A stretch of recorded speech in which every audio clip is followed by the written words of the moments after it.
a great activity in the summertime. Living out in a tent for a few days is a great opportunity to relax and get more in touch with nature.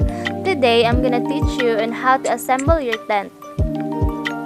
So, the first thing you need to do is to unpack your tent supplies.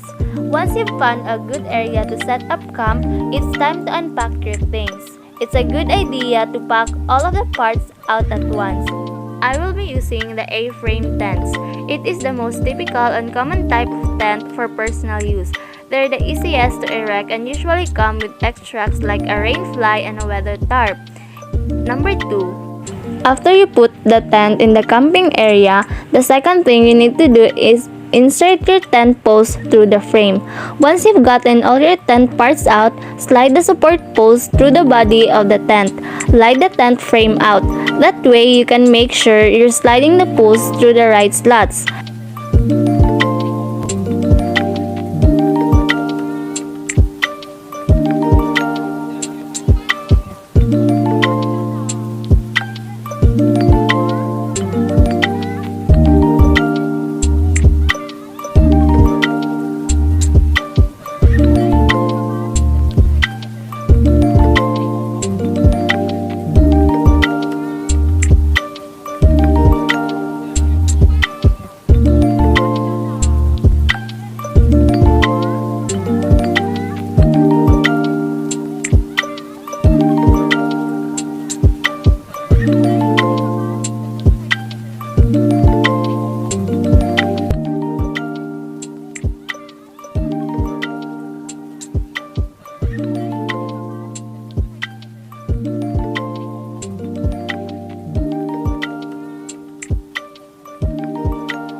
After that, the third one is raise the tent. If the support poles have joints, make them rigid. The poles are going to have a preset frame to them for the main body of the tent. Help the tent up by lifting parts of it. The poles should hold the frame in place.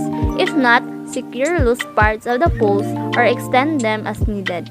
Then, you can move your things into the tent. Once the tent is set up, you can equip the interior.